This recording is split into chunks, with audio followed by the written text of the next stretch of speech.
Welcome back. When Kiwi businessman Simon Coley decided to source the key ingredient for his cola drink from Sierra Leone, it didn't just change the local producers' lives, it changed his.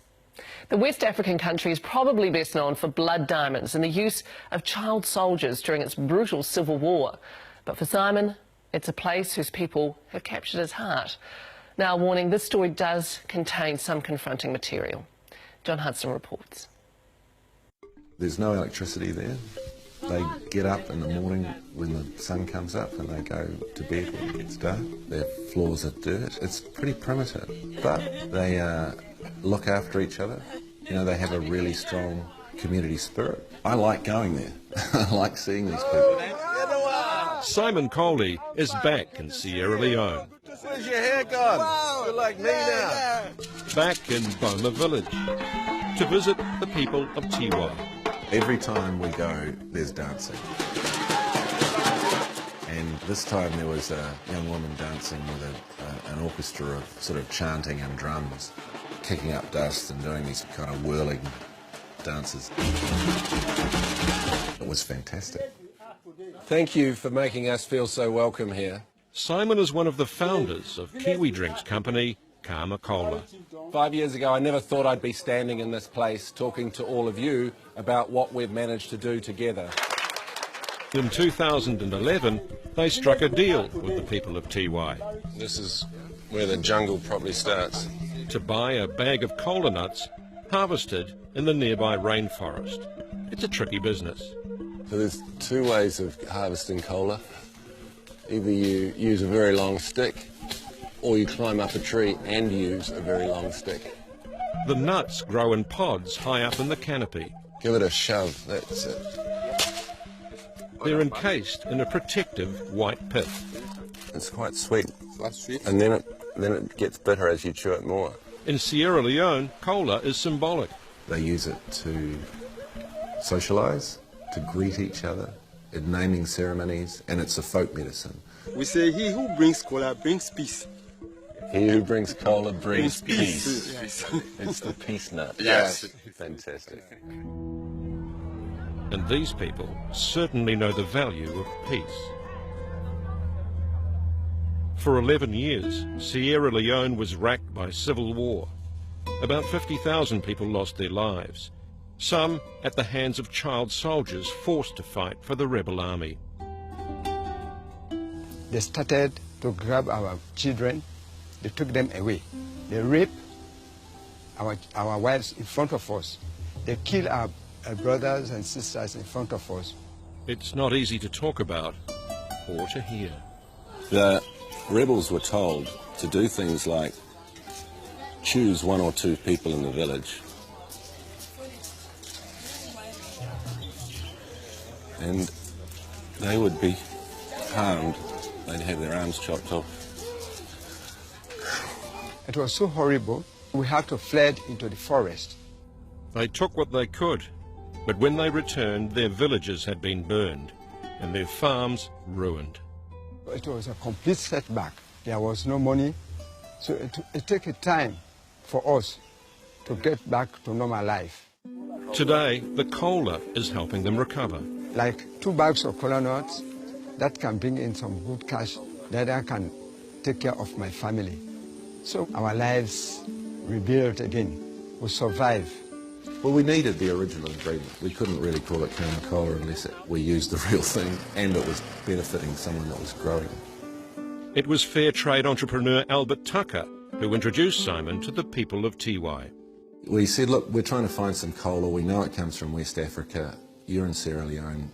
Could you find us some? And he said, no problem. Albert could see the opportunity, but at first the locals wondered if selling their peace nut overseas would be a good thing. They were a bit perplexed by the request, but they managed to gather up 5 kilograms of cola nut and they mailed it to us. So we got it in a little courier bag. Through customs in a little Through courier customs, yeah. The next lot of cola nuts didn't make it. Unfortunately, MAF weren't that keen on us bringing it in our backpacks. So it was incinerated.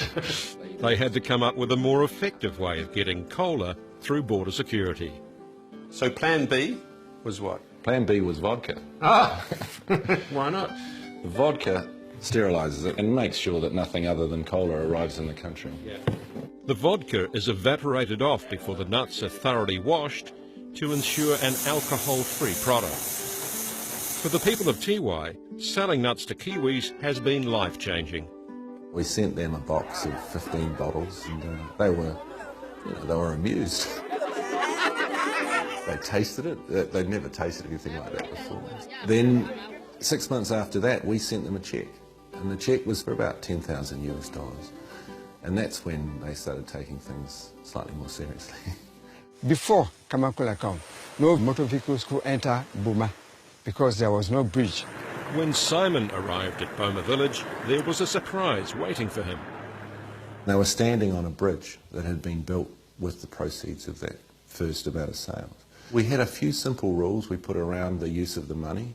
One was that it be spent on things that be of benefit to the entire community, not to individuals. That it would help them develop resources that were sustainable. But you're not a charity. No. How do you balance the charitable side of the business with the bottom line, the profit? It's important for us to be profitable because we want the business to run of its own merit. We're not just a drink. The cause that's behind us creating and selling the product is as important as the product itself. It doesn't change the fact, though, that you're producing a sugary drink. There are two ways of addressing it. One is that don't drink too much of it. If you're really thirsty, drink water. But we've also just developed a no-sugar version. There are about 2 billion cola branded soft drinks consumed in the world a day. We thought we could sell a small amount of that 2 billion to do some good for the people who were producing the name ingredients.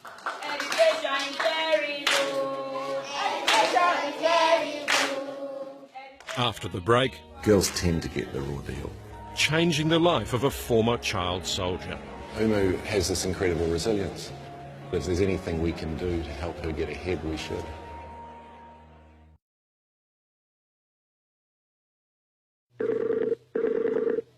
Hey, Albert. The person whom you're trying to reach. So naively, I thought that it would be really easy to run a business like this on the internet, but not in the middle of West Africa. Here we go. There you go again. I'm sure the bandwidth in Sierra Leone will improve over time. Perhaps that's a project we could work on. How are things back in Boma? Things are all right in Boma. Simon's company has several long-term projects on the go, benefiting 8 villages in the Tiwai community. I wanted to talk a little bit about the Tiwai Island.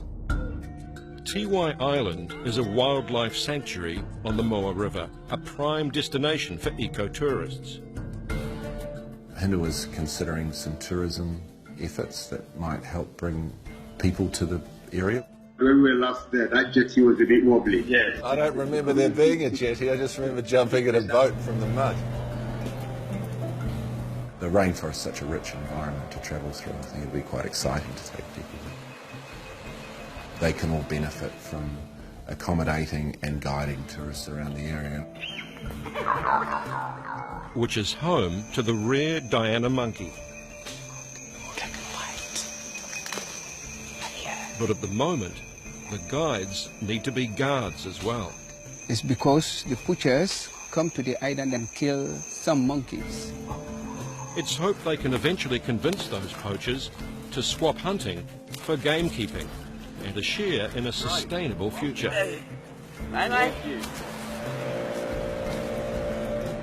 But there have been far worse troubles on the road to recovery. An Ebola outbreak 3 years ago killed 4,000 people in Sierra Leone. Travel was limited, Boma isolated, cut off from its main food market.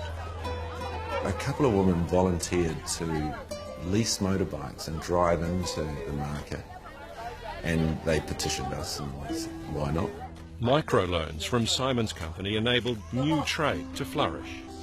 They started being grocers on motorbikes, basically.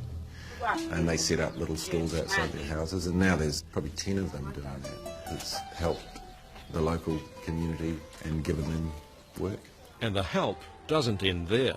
Mr. Salmon. In Tiwai, there's a hunger for learning.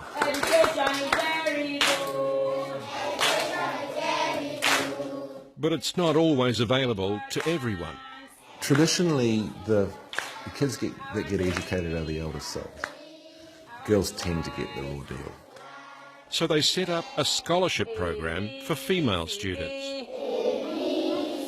We have close to 80 girls with scholarships in primary school and secondary school, and we think the first girl from the village will be admitted to university in the next month or two.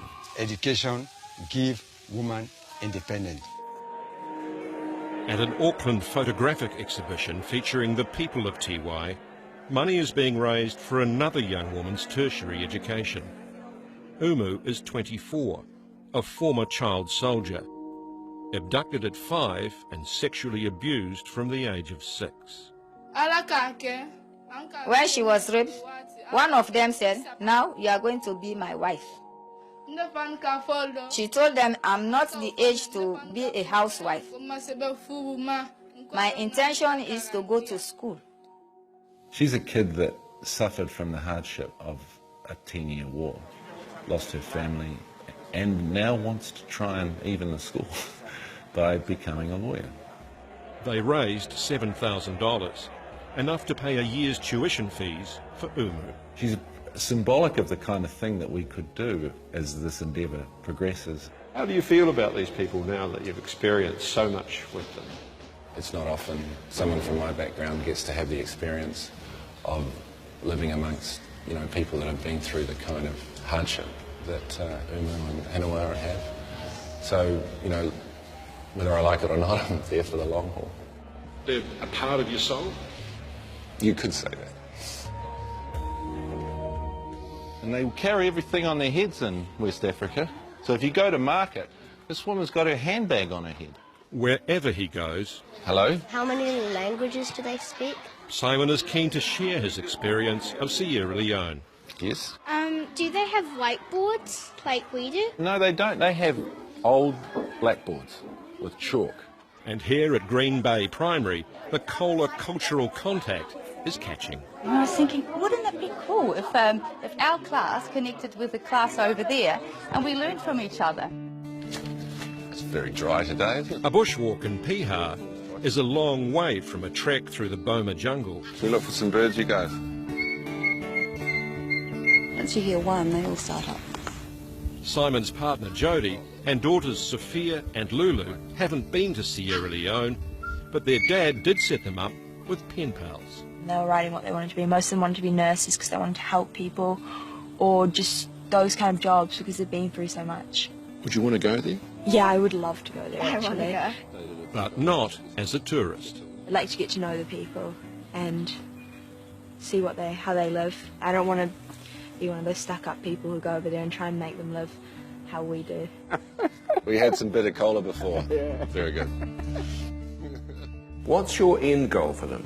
Self-sufficiency? I think ultimately for them to know that they have an economy that doesn't require us to be the enabler would be great. So if we could walk away with a few products they can sell that are going to guarantee the village has got income, then I think that's the measure of self-sufficiency.